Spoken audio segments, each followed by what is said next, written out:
Alright, what's going on, guys? I wish we could go through one Fromsoftware game where this doesn't happen. Every single time, way in advance, we start getting their upcoming games leaking. We still got over 2 months to go, and potentially now, we have all the major spoilers potentially about to leak. But we may be safe for now, because it appears like Bandai is putting a lid on this real quick. Because in case you have not heard yet, there have been some major Nightreign leaks going on over the weekend. I'm talking full-on gameplay. Gameplay that shows off the one hero we had not seen yet, as well as new returning bosses from the Dark Souls trilogy, that I am obviously not going to show you in this video because Bandai is copyright striking anyone that tries to re-upload it, so please don't be stupid and do that. However, we are going to discuss it today since it is now already in the public domain. That's the rule on this channel. I am not a leaker. I have never been a leaker. We only ever talk about public information, and this has gone completely public. It's out of control now. With that in mind, I would consider these spoilers if you're trying to stay spoiler free. You may not want to watch this, and well, good luck navigating the next 2 months apparently, but I'll let you know before we're about to talk about the actual contents of the leak. But I do want to go over how this happened, and I will give you a spoiler warning ahead of time. But as we get started today, if you want to stay up to date on all things Elden Ring Nightreign, then go ahead and hit that subscribe button, and now let's get into it.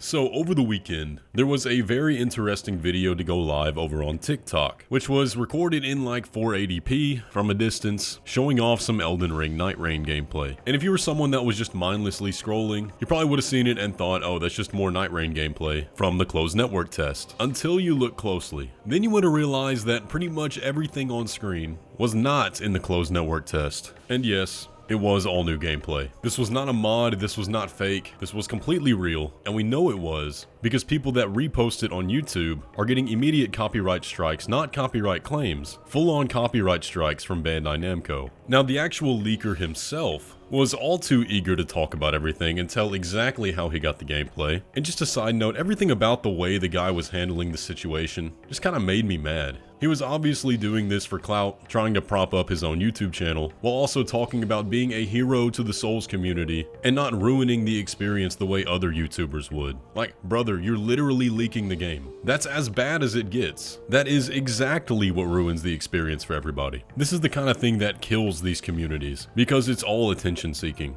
This kind of stuff happens all the time now. But I digress. The leaker stated that he was a tester for an alpha of Nightreign, of which the network test had about 40% of that alpha's content, and the footage was taken prior to the network test. And congratulations, I guess, buddy, because you just lost your job. You're not going to be alpha testing this game anymore, or any other games likely. But I kind of have a sneaking suspicion that the guy talking on TikTok was not the tester. He may have received this from somebody else, who they'll still be able to track down. But the guy went on to say that he had a lot more gameplay that he was going to leak, as well as host a live stream of new unreleased Nightreign gameplay. That's the level of stupidity we're dealing with here. However, at the time of me recording this, all the videos have been taken down. His TikTok page and YouTube channel are still up. Obviously, I'm not going to link to them, but they're all over the internet now. So, shocker, it looks like he got caught. But since the information itself has been spread around everywhere, it's all over Reddit, it's on Twitter, we are going to talk about what the gameplay contained. So here's your spoiler warning. If you do not want to know about the last hero that has not been revealed yet, or a throwback boss, now is when you should click away.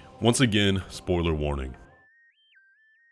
Okay, so, like I said, we did get a look at the new hero. We had heard tell about this one from an interview with Ishizaki that kind of hinted at what the abilities would be. It's a character based entirely around spirit summons. Now, we couldn't see the front of the character, but it looks like they either have long flowing white hair or a long white cloak. And they had 3 spirit summons out at a time, and the health bars of the spirit summons appeared between your equipment and the ability icons at the bottom. Now, it's unclear what the abilities actually do. However, one of the spirit summons that was on the field, the only one we could really see, was the giant skeleton that the Tibia Mariner summoned. And that does appear to be the ult. At least kind of, because we see in one clip the character use the ult, summon this big orb out of themselves that goes into the skeleton and causes the skeleton to use its beam attack. And it does a metric ton of damage, at least in one of the clips. Now, I wouldn't really take the damage as something to keep in mind for the later game. I'm sure, of course, the ult does do a lot of damage, but we don't know how it's tuned in this build. Now, like I said, Ishizaki had kind of hinted at this. He did state that there was a character that uses spirit summons, and they would play a role in some sort, but it was only a guess that that would be the next hero. However, with this leak, we now know all 8 heroes that will be present in the game on launch. The other 7 were all in the trailer, as we've covered numerous times here on the channel. Now, for the boss the player was actually fighting in the leak. If you don't want to know about that one, again, spoiler alert right here. Click off if you don't want to know. The 2 bosses that we've seen in this leak are from the Dark Souls trilogy, and the first one is pretty exciting. Firstly, we have the Dancer of the Boreal Valley. Pretty big fan favorite boss that I think could fit very well into Nightreign. Dancer is a decently fast-paced fight and covers a lot of area with her attacks, but I do think she's going to need some help to fit into Nightreign, kind of like Centipede Demon got and the other boss we're going to talk about. But in the video itself, the only thing Dancer's doing is just walking around with the same animation from Dark Souls 3. But regardless, that'll be a fun night boss, and it's good to see that they're doing a lot of returning bosses. Honestly, I hope we have more of them than we do Elden Ring bosses, at least in the night, because all we've seen in the day so far are ones we've been fighting for the past 3 years straight. But then we have another returning boss shown as well, none other than the Gaping Dragon. It wouldn't have been my first guess if somebody asked me to pick one, but it does appear that the Gaping Dragon is in fact a night boss. Probably the first night if I had to guess, like the Centipede Demon. Now in the clip we actually see the Gaping Dragon use the acid attack that it has where it coats the entire floor in a pool of acid. Again, if you played Dark Souls 1 you will remember that, and this actually takes out the spirit summon of the character. Now I'm gonna be honest, the Gaping Dragon is a very slow boss. It was easy in Dark Souls 1, they're gonna have tuned this guy up like crazy to make him put up any kind of threat in Nightreign. Now the attack we saw in the video was just the poison spread, and the animation did seem consistent with Dark Souls 1, but there's just no way they leave the Gaping Dragon the same in Nightreign. He's just too slow and the game is way too fast. But considering what they did for Centipede Demon, made him quite a bit faster and gave him new attacks, he was still pretty easy, but an uncoordinated team could still die to Centipede Demon pretty easily in the CNT. So I expect the Gaping Dragon to be up to par. But that was all we saw in the video. It was only 16 seconds long or about that length, and absolutely terrible quality. It was not straight captured gameplay, which does make me doubt a little bit that this leaker is who he claims to be, and could potentially have gotten this gameplay or video from someone else. Because the leaker was going around replying to comments with a lot of supposed information, but he clearly has no idea what he's talking about. Saying things like, there are not 8 heroes in the game, the final boss that you hunt changes every time, things that have been blatantly confirmed by the developers, he seems not to know. Or if you played the network test, you would understand several of the game's systems, which he clearly does not, or even with a basic Google search. So I don't know how he got his hands on this legit gameplay, but he's straight up lying in the comments for engagement, or trying to sound like he's legit, in order, like I said, to clout chase for his YouTube channel. It's just so stupid. It ruins the experience for everybody. Just let us find out about these things when we actually play the game. And I would love to go into a Fromsoftware game not having been spoiled, but ever since I started this channel, it's been completely unavoidable. Anyway though, I hope Bandai cracks down on this very quickly. This is completely illegal in case anybody gets it twisted.